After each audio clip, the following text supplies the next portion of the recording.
ನಮಸ್ಕಾರ. ಸ್ಪರ್ಧಾತ್ಮಕ ಪರೀಕ್ಷೆಗಳ ತಯಾರಿಯಲ್ಲಿ ನಾವು ಮಾಡೋ ಕೆಲವು ಚಿಕ್ಕಪುಟ್ಟ ತಪ್ಪುಗಳನ್ನೇ ಯಶಸ್ಸಿನ ಮೆಟ್ಟಿಲಾಗಿ ಹೇಗೆ ಬದಲಾಯಿಸಬಹುದು ಅನ್ನೋದರ ಆಳವಾದ ವಿಶ್ಲೇಷಣೆಗೆ ಸ್ವಾಗತ. ಎಷ್ಟೋ ಬಾರಿ ಆಕಾಂಕ್ಷಿಗಳ ದಿನನಿತ್ಯದ ತಯಾರಿಯಲ್ಲಿ ಆಗುವ ಸಣ್ಣ ಸಣ್ಣ ಎಡವಟ್ಟುಗಳೇ ಇಡೀ ಭವಿಷ್ಯವನ್ನೇ ನಿರ್ಧರಿಸಿಬಿಡ್ತವೆ ಅಲ್ವಾ? ಹಾಗಾದ್ರೆ ಆ ತಪ್ಪುಗಳೇನು, ಅವುಗಳನ್ನು ಸರಿಪಡಿಸಿಕೊಂಡು ಗೆಲುವಿನತ್ತ ಸಾಗೋದು ಹೇಗೆ ಅನ್ನೋದನ್ನ ನಾವಿಂದು ಸವಿವರವಾಗಿ ನೋಡೋಣ. ಆರಂಭದಲ್ಲೇ ಒಂದು ಕಟು ವಾಸ್ತವವನ್ನ ಗಮನಿಸೋಣ. ನಮ್ಮ ದೇಶದಲ್ಲಿ ಪ್ರತಿ ವರ್ಷ ಕೋಟಿಗಟ್ಲೆ ಪದವೀಧರರು ಕನಸುಗಳನ್ನ ಹೊತ್ತು ಉದ್ಯೋಗದ ಬೇಟೆಗೆ ಇಳಿತಾರೆ. ಆದರೆ ಅಂತಿಮ ಗುರಿ ಮುಟ್ಟೋದು ಮಾತ್ರ ಬೆರಳೆಣಿಕೆಯಷ್ಟು ಜನ. ಲಕ್ಷಾಂತರ ಆಕಾಂಕ್ಷಿಗಳಲ್ಲಿ ಕೇವಲ ಕೆಲವು ಹುದ್ದೆಗಳಿಗಾಗಿ ನಡೆಯುವ ಈ ತೀವ್ರ ಪೈಪೋಟಿಯಲ್ಲಿ ಸುಮ್ನೆ ಪುಸ್ತಕ ಹಿಡಿದು ಕೂತ್ರೆ ಖಂಡಿತ ಸಾಲದು. ಇಲ್ಲಿ ಬೇಕಾಗಿರೋದು ಬರೀ ಓದಲ್ಲ, ಪಕ್ಕಾ ಸ್ಟ್ರಾಟಜಿ. ಸರಿ, ಹಾಗಾದ್ರೆ ಈ ಸ್ಟ್ರಾಟಜಿ ಅಥವಾ ಮಾನಸಿಕ ಮಾರ್ಗಸೂಚಿ ಹೇಗಿರ್ಬೇಕು? ಇವತ್ತಿನ ವಿಶ್ಲೇಷಣೆಯಲ್ಲಿ ನಾವು 5 ಪ್ರಮುಖ ಹಂತಗಳನ್ನು ನೋಡ್ಲಿದ್ದೀವಿ. 1. ಯೋಜನೆಯ ಶಕ್ತಿ. 2. ತಯಾರಿಯಲ್ಲಿನ ನಿಖರತೆ. 3. ನೆಪಗಳ ಅಪಾಯ. 4. ತಪ್ಪುಗಳಿಂದ ಕಲಿಯುವುದು. ಮತ್ತು 5. ಬೆಳವಣಿಗೆಯ ಮನಸ್ಥಿತಿಯನ್ನು ಅಳವಡಿಸಿಕೊಳ್ಳುವುದು. ಬನ್ನಿ ಒಂದೊಂದಾಗಿ ನೋಡೋಣ. ಮೊದಲನೇ ಹಂತ ಯೋಜನೆಯ ಶಕ್ತಿ. ಅಂದ್ರೆ ಕೇವಲ ಡೈರಿ ಬರೆಯೋದನ್ನ ಮೀರಿ ನಿಲ್ಲೋದು. ಸ್ಪರ್ಧಾತ್ಮಕ ಪರೀಕ್ಷೆಗೆ ಓದುವಾಗ ಬರೀ ಆಸೆಗಳನ್ನೇ ಪ್ಲಾನ್ ಅನ್ಕೊಂಡ್ರೆ ಅದು ಅತಿ ದೊಡ್ಡ ತಪ್ಪು. ಡೈರಿ ಬರೆಯೋದಕ್ಕೂ ಆಕ್ಷನಬಲ್ ಪ್ಲಾನ್ ಅಂದ್ರೆ ಕಾರ್ಯಗತಗೊಳಿಸಬಹುದಾದ ಯೋಜನೆಗೂ ಅಜಗಜಾಂತರ ವ್ಯತ್ಯಾಸ ಇದೆ. ಬೆಳಿಗ್ಗೆ ಎದ್ದೆ, ಊಟ ಮಾಡ್ದೆ, ಯೂಟ್ಯೂಬ್ ನೋಡ್ದೆ ಅಂತ ಬರ್ದಿಡೋದು ಕೇವಲ ದಿನಚರಿಯಷ್ಟೇ, ಖಂಡಿತ ಪ್ಲಾನ್ ಅಲ್ಲ. ನಿಜವಾದ ಪ್ಲಾನ್ ಅಂದ್ರೆ ಪ್ರತಿ ಗಂಟೆಗೂ ಒಂದು ನಿರ್ದಿಷ್ಟ ಟಾರ್ಗೆಟ್ ಇಟ್ಕೊಳ್ಳೋದು ಮತ್ತು ಆ ಗುರಿ ತಲುಪಲು ಒಂದು ಪಕ್ಕಾ ಕಾರ್ಯಸೂಚಿಯನ್ನು ರೂಪಿಸೋದು. ಇದು ಲಿಟ್ರಲಿ ಗೇಮ್ ಚೇಂಜರ್. ಯಶಸ್ವಿಯಾಗುವ ಆಕಾಂಕ್ಷೆಗಳು ಕೇವಲ ಒಂದೇ ಪರೀಕ್ಷೆಯನ್ನ ನಂಬ್ಕೊಂಡು ಕೂರೋದಿಲ್ಲ. ಯಾಕೆಂದ್ರೆ ಒಂದೇ ನೋಟಿಫಿಕೇಶನ್ ಮೇಲೆ ಡಿಪೆಂಡ್ ಆಗೋದು ತುಂಬಾನೇ ರಿಸ್ಕಿ. UPSC ಅಥವಾ PDO ಪ್ಲಾನ್ ಎ ಆಗಿದ್ರೆ KPSC ಅಥವಾ ಗ್ರೂಪ್ ಸಿ ಪ್ಲಾನ್ ಬಿ ಆಗಿರಲೇಬೇಕು. ಜೊತೆಗೆ ಇತರ ರಾಜ್ಯ ಅಥವಾ ರಾಷ್ಟ್ರೀಯ ಪರೀಕ್ಷೆಗಳ ಪ್ಲಾನ್ ಸಿ ಕೂಡ ಇರಬೇಕು. ಸರ್ಕಾರಿ ನೋಟಿಫಿಕೇಶನ್ಗಳು ಯಾವಾಗ ಬರುತ್ತೆ ಅಂತ ಯಾರಿಗೂ ಹೇಳೋಕ್ಕಾಗಲ್ಲ. ಹಾಗಾಗಿ ಈ ರೀತಿಯ ಮ್ಯಾಕ್ರೋ ಸೇಫ್ಟಿ ನೆಟ್ ಮಾಡ್ಕೊಳ್ಳೋದು ತುಂಬಾನೇ ಜಾಣತನ. ಈಗ 2ನೇ ಹಂತಕ್ಕೆ ಬರೋಣ.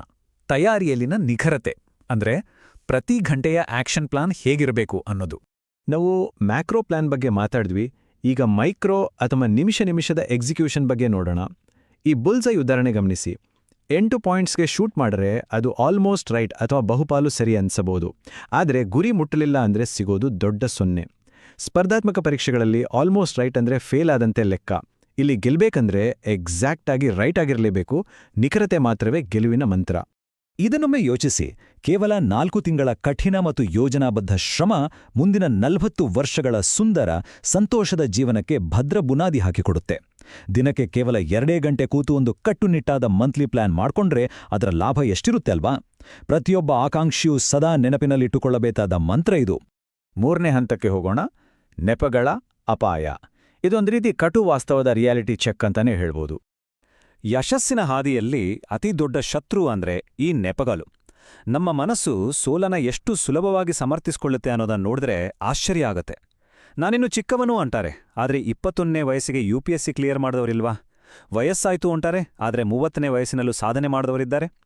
ನಾನು ಸೈನ್ಸ್ ಬ್ಯಾಕ್ಗ್ರೌಂಡಿಂದ ಬಂದಿಲ್ಲ, ಅಥವಾ ಇವತ್ತು ನನ್ನ ಟೈಮ್ ಸರಿಯಿಲ್ಲ, ಹೀಗೆ ಒಂದಲ್ಲ ಒಂದು ನೆಪ. ಹಿನ್ನೆಲೆ, ವಯಸ್ಸು ಯಾವುದೂ ಇಲ್ಲಿ ಮುಖ್ಯ ಅಲ್ಲ. ಇದು ಕೇವಲ ನಮ್ಮನ್ನ ನಾವು ಕಟ್ಟಿಹಾಕಿಕೊಳ್ಳೋ ಮಾನಸಿಕ ತಡೆಗೋಡೆಗಳಷ್ಟೇ. ನಿಜವಾದ ಕಟ್ಟು ವಾಸ್ತವ ಏನಪ್ಪಾ ಅಂದ್ರೆ, ಈ ಜಗತ್ತು ನಮ್ಮ ಕಾರಣಗಳನ್ನ ಕೇಳೋಕೆ ಸ್ವಲ್ಪವೂ ಸಿದ್ಧವಿಲ್ಲ. ಅಂತಿಮವಾಗಿ ಎಲ್ಲರೂ ಕೇಳೋದು ಒಂದೇ ಪ್ರಶ್ನೆ: ಮೆಡಲ್ ಬಂತಾ ಇಲ್ವಾ, ರಿಸಲ್ಟ್ ಏನಾಯ್ತು, ಅಷ್ಟೇ. ನಮ್ಗೆ ಎಷ್ಟೇ ಕಷ್ಟಗಳಿರ್ಲಿ ಅಥವಾ ನಾವೆಷ್ಟೇ ಹೋರಾಟಗಳನ್ನ ಮಾಡಿರ್ಲಿ, ಸಮಾಜಕ್ಕೆ ಮತ್ತು ಪರೀಕ್ಷಾ ವ್ಯವಸ್ಥೆಗೆ ಕೇವಲ ಅಂತಿಮ ಫಲಿತಾಂಶ ಮಾತ್ರ ಲೆಕ್ಕಕ್ಕೆ ಸಿಗುತ್ತೆ. ರಿಸಲ್ಟ್ ತರೋದು ಮಾತ್ರವೇ ಇಲ್ಲಿ ಅಂತಿಮ ಸತ್ಯ. ಮುಂದಿನ ಹಂತ ಬಹಳ ಮುಖ್ಯವಾದದ್ದು. 4ನೇ ಹಂತ ತಪ್ಪುಗಳಿಂದ ಕಲಿಯುವಿಕೆ ಅಥವಾ ವೈಫಲ್ಯದ ಸರಪಳಿಯನ್ನು ಮುರಿಯುವುದು. ವೈಫಲ್ಯ ಎದುರಾದಾಗ ಅದನ್ನ ಡಿಫೆಂಡ್ ಮಾಡ್ಕೊಳ್ದೆ ಆ ವಿಷವರ್ತುಲದಿಂದ ಹೊರಬರೋದು ತುಂಬಾನೇ ಇಂಪಾರ್ಟೆಂಟ್. ಈ ಟೈಮ್ಲೈನ್ ಒಮ್ಮೆ ನೋಡಿ. ಮೊದಲನೇ ಅಟೆಂಪ್ಟ್ನಲ್ಲಿ ಪ್ರಿಲಿಮ್ಸ್ ಫೇಲ್ ಆದಾಗ ಅಯ್ಯೋ ಸಿಲೆಬಸ್ ತುಂಬಾ ಕಷ್ಟ ಇತ್ತು ಅನ್ನೋದು. 2ನೇ ಬಾರಿ ಫೇಲ್ ಆದಾಗ ಕ್ವಶ್ಚನ್ ಪೇಪರ್ ಸೆಟ್ ಮಾಡಿದವರೇ ಸರಿಯಿಲ್ಲ, ಬ್ಲೂ ಪ್ರಿಂಟ್ ಫಾಲೋ ಮಾಡಿಲ್ಲ ಅನ್ನೋದು. 3ನೇ ಬಾರಿಯೂ ಫೇಲ್ ಆದಾಗ್ಲೂ ಎಚ್ಚೆತ್ಕೊಳ್ದೆ, ಹೊಸತನ್ನ ಅಳವಡಿಸ್ಕೊಳ್ದೆ ಅದೇ ತಪ್ಪುಗಳನ್ನ ಮಾಡೋದು. ಹೀಗೆ ಹೊಣೆಗಾಳಿಕೆಯಿಂದ ತಪ್ಪಿಸ್ಕೊಳ್ಳೋದು ವೈಫಲ್ಯದ ಸರಪಳಿಯನ್ನ ಸೃಷ್ಟಿಸುತ್ತೆ ಅಷ್ಟೇ. ಜೀವನ ತುಂಬಾನೇ ಚಿಕ್ಕದು. ಪ್ರತಿಯೊಂದು ತಪ್ಪನ್ನು ನಾವೇ ಮಾಡಿ ಕಲಿಯೋಕೆ ಖಂಡಿತ ಸಾಧ್ಯವಿಲ್ಲ. ಹಾಗಾಗಿ ಮೊದಲು ನಮ್ಮ ತಪ್ಪನ್ನ ತಕ್ಷಣ ಒಪ್ಕೊಳ್ಬೇಕು. ಆಮೇಲೆ ಮುಂದೆ ಆಗಬಹುದಾದ ಸಂಭಾವ್ಯ ತಪ್ಪುಗಳನ್ನು ವಿಶ್ಲೇಷಿಸಬೇಕು. ಅತಿ ಮುಖ್ಯವಾಗಿ ಬೇರೆಯವರು ಮಾಡಿದ ತಪ್ಪುಗಳನ್ನು ಪಾಠ ಕಲಿಬೇಕು. ಇದನ್ನ ಅಳವಡಿಸಿಕೊಂಡು ನಮ್ಮ ಕಾರ್ಯತಂತ್ರವನ್ನ ಬದಲಾಯಿಸಿಕೊಳ್ಳೋದೇ ನಿಜವಾದ ಜಾಣತನ. ಇನ್ನು ಕೊನೆಯದಾಗಿ 5ನೇ ಹಂತ, ಬೆಳವಣಿಗೆಯ ಮನಸ್ಥಿತಿ ಅಥವಾ ಗ್ರೋತ್ ಮೈಂಡ್ಸೆಟ್. ಇದನ್ನ ಆಕಾಂಕ್ಷಿಯ ಅಂತಿಮ ವಿಕಾಸನ ಹಂತ ಅಂತಾನೆ ಹೇಳಬಹುದು. ಇಲ್ಲಿ ಒಂದು ಇಂಟ್ರೆಸ್ಟಿಂಗ್ ಕಾನ್ಸೆಪ್ಟ್ ಇದೆ. ಅಪ್ರೋಚ್ ಕಾನ್ಫ್ಲಿಕ್ಟ್ ಅಂತ ಕರೀತಾರೆ. ಅಂದ್ರೆ ಒಂದೇ ಸಮಯದಲ್ಲಿ 2 ಅತ್ಯುತ್ತಮ ಅವಕಾಶಗಳು ಎದುರಾದಾಗ ಕಾಡುವ ಮನೋವೈಜ್ಞಾನಿಕ ಗೊಂದಲ. ಉದಾಹರಣೆಗೆ, ಅಸಿಸ್ಟೆಂಟ್ ಪ್ರೊಫೆಸರ್ ಆಗಿರೋರಿಗೆ ಒಂದೇ ದಿನ 2 ಬೇರೆ ಬೇರೆ ಕಡೆಯಿಂದ ಅಪಾಯಿಂಟ್ಮೆಂಟ್ ಆರ್ಡರ್ ಬರ್ತವೆ ಅನ್ಕೊಳ್ಳಿ. ಇದು ಅವರ ಇಡೀ ಕೆರಿಯರನ್ನೇ ಬದಲಾಯಿಸುವಂಥ ನಿರ್ಣಾಯಕ ಘಟ್ಟ. ಈಗ ಇದು ಹೇಗೆ ಕೆಲಸ ಮಾಡುತ್ತೆ ಅಂತ ನೋಡೋಣ. ಒಂದು ಕಡೆ ತನ್ನೂರಿನ ಅಂದ್ರೆ ಶಿಕಾರಿಪುರದ ಆರಾಮದಾಯಕ ಪೋಸ್ಟಿಂಗ್. ಇದು ಫಿಕ್ಸ್ಡ್ ಮೈಂಡ್ಸೆಟ್, ಅಂದ್ರೆ ಬದಲಾವಣೆ ಬಯಸದ ಮನಸ್ಥಿತಿ. ಮತ್ತೊಂದು ಕಡೆ ಬೆಂಗಳೂರಿನ ಸ್ಟುಡಿಯೋಗೆ ಬಂದು ಹೊಸ ಟೆಕ್ನಾಲಜಿ ಕಲಿಯುವಂತಹ ಚಾಲೆಂಜಿಂಗ್ ಅವಕಾಶ. ಇದು ಗ್ರೋತ್ ಮೈಂಡ್ಸೆಟ್. ಆರಾಮದಾಯಕ ವಲಯದಿಂದ ಹೊರಬಂದು ಸವಾಲನ್ನು ಸ್ವೀಕರಿಸಿದ್ರಿಂದಲೇ ಹೊಸ ಜನರ ಪರಿಚಯ, ನೆಟ್ವರ್ಕ್ ಮತ್ತು ತಂತ್ರಜ್ಞಾನದಲ್ಲಿ ಅದ್ಭುತ ಪ್ರಗತಿ ಸಾಧಿಸಲು ಸಾಧ್ಯವಾಗುತ್ತೆ. ಇದೇ ನೋಡಿ ಬೆಳವಣಿಗೆಯ ಮನಸ್ಥಿತಿಯ ನಿಜವಾದ ಶಕ್ತಿ. ಹಾಗಾಗಿ ಇಲ್ಲಿನ ಅತಿ ಮುಖ್ಯವಾದ ಪಾಯಿಂಟ್ ಏನು ಅಂದ್ರೆ, ಈ 5 ನಡವಳಿಕೆಗಳಲ್ಲಿ ಪ್ರಸ್ತುತ ಶ್ರಮ ಮತ್ತು ಭವಿಷ್ಯದ ಯಶಸ್ಸಿನ ನಡುವೆ ತಡೆಲಾಗಿ ನಿಂತಿರೋದು ಯಾವುದು? ಇದು ಪ್ರತಿಯೊಬ್ಬರೂ ತಮ್ಮನ್ನು ತಾವೇ ಕೇಳ್ಕೊಳ್ಬೇಕಾದ ಅತಿ ಮುಖ್ಯವಾದ ಪ್ರಶ್ನೆ.